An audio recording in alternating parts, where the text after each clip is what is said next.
couldn't fit his 20-stone arse into. That'll be me.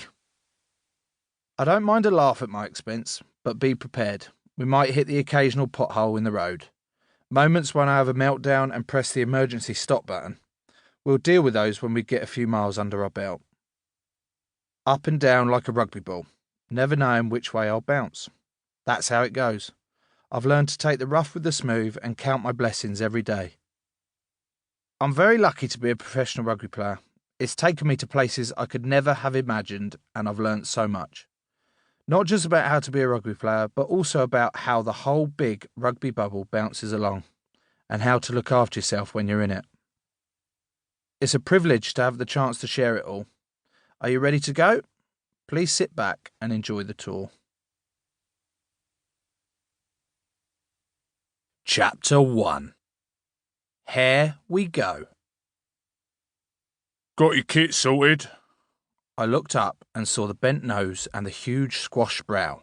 It was Martin Johnson, England's best ever captain, booming down at me from his great height. Intimidating doesn't even begin to cover it. I'd watched him lift in the 2003 World Cup on telly when I was a fat 13-year-old. He was one of the most phenomenal players the country had ever seen. Now here he was, not just standing in front of me, but eyeballing me at the start of my first England training camp in February 2010. Yes? I squeaked. The kit man sorted me out.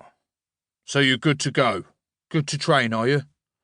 I detected an edge to his voice. Yeah, I'm good to go.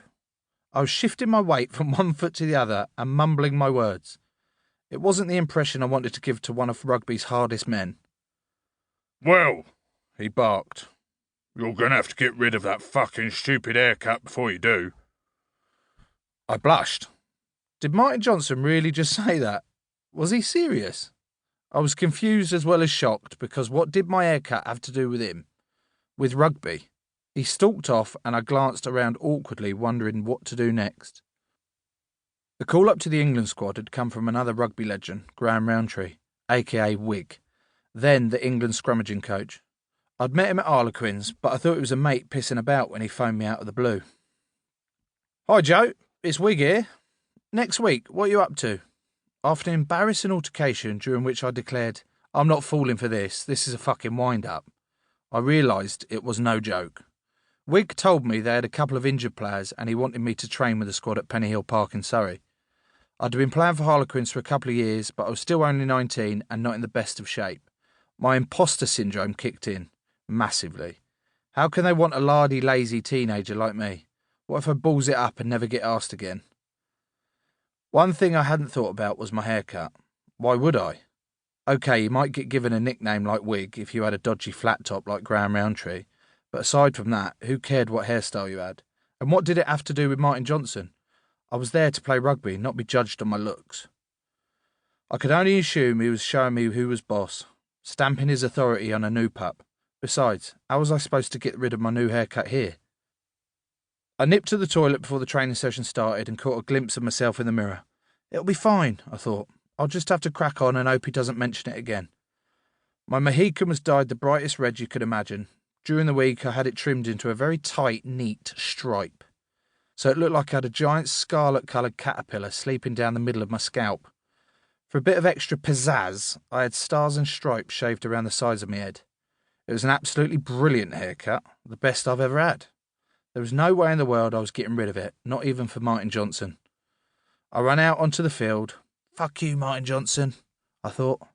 You can't make me shave my head. My hair's got nothing to do with rugby. Despite my brave thoughts, I still felt like a little kid among so many legends. Johnny Wilkinson, Mike Tyndall and Lee Mears were helping with training. It was surreal. Graham Rowntree spotted me on the sidelines, freezing my nuts off. Have you not got a gig? He asked. Yeah, I said, not wanting to admit that I was too scared to go up to Andrew Sheridan, the player I was meant to be swapping in and out with, and say, do you mind if I come on now, mate? Over the years, I've learnt that hair has a lot to do with rugby, one way or another.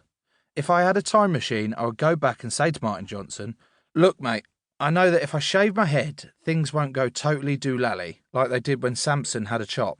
I won't be captured or have my eyes put out, and I won't end up tied to a treadmill for the amusement of the Philistines.